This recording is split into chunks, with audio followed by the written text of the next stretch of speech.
नाज़िन रतोदेरो वेझो हथियारबंदनि जी फायरिंग में हिकु ॼणो क़तल ऐं वाटड़ शख़्स ज़ख़्मी थी पियो आहे। इन हवाले सां असां टेलीफोन लाइन ते मौजूद आहिनि यूनिस सुमरो।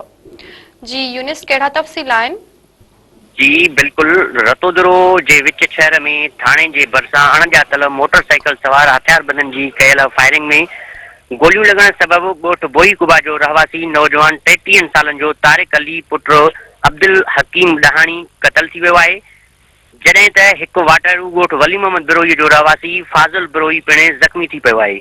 मक़तूल जो लाश ऐं ज़ख़्मीअ खे तालका अस्पताल रतोदरो आंदो वियो, जितां ज़रूरी कार्रवाई बैदि मक़तूल जो लाश संदसि वारसनि हवाले कयो वियो आहे, जेके लाश पंहिंजे ॻोठ खणाए विया। मक़तूल जो लाश घर पहुचण ते संदसि वारसनि में रोड राड़ो मची वियो आहे, जॾहिं त ज़ख़्मीअ खे इलाज लाइ लाड़काणो घुमायो वियो आहे।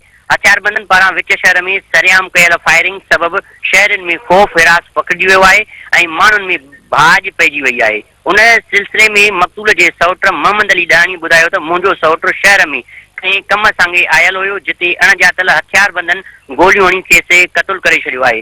हिन चयो त असांजी कंहिं सां बि का दुश्मनी नाहे। होॾां राब्तो करण ते रतोदरो पुलिस ॿुधायो त वाक़े जो इतला मिलियो आहे, जंहिं बाबति जांच करे रहिया आहियूं, जॾहिं त हथियारबंद फ़रार थियण में कामयाब थी विया आहिनि। रतोदरो थाणे ते वाक़े जो को बि केस दाख़िल थी कोन सघियो आहे ऐं नई वरी जवाबदारनि जी गिरफ़्तारी थी सघी आहे। जी यूनिस, महिरबानी अव्हां जी।